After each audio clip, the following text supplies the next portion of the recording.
ಕಾಂತಾರ ಮೂವಿಯ ಒಂದು ಬ್ಯೂಟಿಫುಲ್ ಹಾಡುಗಳ ಸಾಲು ನಮ್ಮನ್ನು ಯಾವತ್ತೂ ಹಿಡಿದಿಟ್ಬಿಟ್ಟಿತ್ತು. ಅಷ್ಟು ಬ್ಯೂಟಿಫುಲ್ಲಾಗಿ ಲಿರಿಕ್ಸ್ನ ಬರೆದಿದ್ದಂಥ ಪ್ರಮೋದ್ ಮರವಂತೆ ಅವರು ಇವತ್ತು ನಮಗೆ ಕೈಗೆ ಸಿಗಾಕೊಂಡ್ಬಿಟ್ಟಿದ್ದಾರೆ. ಅದು ಎಲ್ಲಿ ಅಂದರೆ ಲವ್ಲಿ 25 ಡೇಸ್ ಕಂಪ್ಲೀಟ್ ಆಗ್ತಾ ಇದೆ. ಸೊ ಈ ಒಂದು ಸಂತೋಷನ ಹಂಚ್ಕೊಳ್ಳೋದಕ್ಕೆ ನಮ್ಮ ಜೊತೆ ಸೇರಿಕೊಂಡಿದ್ದಾರೆ. ಆ್ಯಂಡ್ ಇಲ್ಲೂ ಕೂಡ ತುಂಬ ಚೆನ್ನಾಗಿ ಸಾಲುಗಳನ್ನು ನಮಗೆ ಕಟ್ಟಿಕೊಟ್ಟಿದ್ದಾರೆ. ಅದ್ಭುತವಾಗಿ ಬರೆದಿದ್ದಾರೆ. ಬನ್ನಿ ಅವ್ರನ್ನ ಮಾತಾಡ್ಸೋಣ, ಅಭಿನಂದಿಸೋಣ. ಸರ್ ನಮಸ್ತೆ, ಹೇಗಿದ್ದೀರಾ? ನಮಸ್ತೆ, ತುಂಬ ಚೆನ್ನಾಗಿದೆ. ತುಂಬ ಚೆನ್ನಾಗಿದ್ರೆ ಗೊತ್ತಾಗ್ತಿದೆ. ಆ್ಯಂಡ್ ನಿಮ್ಮ ಹಾಡುಗಳನ್ನು ನಾವು ತುಂಬ ಎಂಜಾಯ್ ಮಾಡಿದ್ದೀವಿ. ಈಗ ಕೂಡ ಒಂದು ಬ್ಯೂಟಿಫುಲ್ ಆಗಿರೋವಂಥ ಒಂದು ಸಿನಿಮಾನಲ್ಲಿ ಸಖತ್ತಾಗಿರೋ ಹಾಡುಗಳನ್ನ ಬರೆದಿದ್ದೀರಾ. ಏನು ಫೀಲ್ ಮಾಡ್ತಿದ್ದೀರಾ?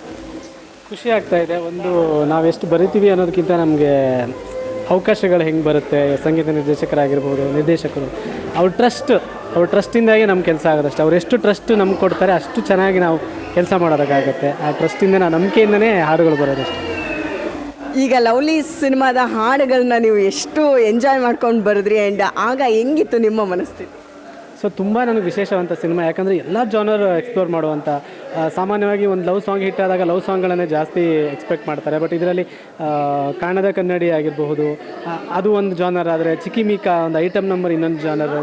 ಧೂಮ್ ಧಾಮ್ ಇದೆಯಲ್ಲ, ಅದು ತುಂಬ ಡಿಫ್ರೆಂಟ್ ಜಾನರ್ ನನಗೆ. ಆಮೇಲೆ ಬಿಟ್ ಸಾಂಗ್ಗಳಿದೆ, ಕೋಟಿದೇವರ ಆಗಿರ್ಬೋದು, ಒಂದು 4-5 ಬಿಟ್ ಸಾಂಗ್ಗಳಿದೆ.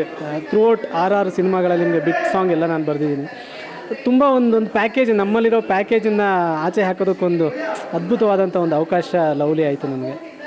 ಇನ್ನು ಏನೆಲ್ಲ ನಿಮ್ಮ ತಲೆಯಲ್ಲಿದೆ? ನಮಗೆ ಹೆಚ್ಚು ಕಮ್ಮಿ ಜಯಂತ್ ಕಾಯ್ಕಿಣಿ ಅವರು ತುಂಬ ಇಷ್ಟ ಆಗ್ತಿದ್ರು ಈ ಥರದ್ದೊಂದು ಸಾಂಗ್ಗಳನ್ನ ಬರೆಯುವಂಥ ಸಂದರ್ಭದಲ್ಲಿ. ಈಗ ನೀವು ಅವ್ರ ಜೊತೆನೇ ಸೇರ್ಕೊಂಡು ಅವ್ರ ಹಿಂದಿಂದನೇ ಹಿಂಬಾಲಿಸ್ತಿದ್ದೀರೇನೋ, ಅವ್ರು ನೆರಳಾಗ್ತಿದ್ದೀರೇನೋ ಅಂತ ಅನ್ನಿಸ್ತಾ ಇದೆ. ನಿಮ್ಗೆ ಹೆಂಗೆ ಅನ್ನಿಸ್ತಾ ಇದೆ?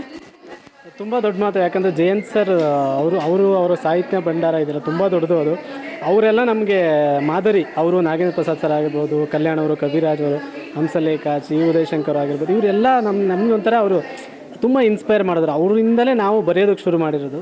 ಸೊ ಎಲ್ಲ ಒಂದು ಕಡೆ ಅವ್ರಿಗೆ ಹೋಲಿಸಿದಾಗ ತುಂಬ ಭಯ ಆಗುತ್ತೆ. ಯಾಕಂದರೆ ಇನ್ನೂ ಕಲಿಯೋದು ತುಂಬ ಇದೆ, ಇನ್ನೂ ಬರೆಯೋದು ತುಂಬ ಇದೆ. ಸೊ ಹಾಗಾಗಿ ಸ್ವಲ್ಪ ಭಯ. ಆಲ್ ದ ಬೆಸ್ಟ್ ನಿಮಗೆ, ಚೆನ್ನಾಗಾಗಲಿ. ಮುಂದೆನೂ ತುಂಬ ಒಳ್ಳೊಳ್ಳೆ ಸಾಹಿತ್ಯನ ನಿಮ್ಮಿಂದ ನಿರೀಕ್ಷಿಸ್ತೀವಿ. Thank you madam, thank you so much.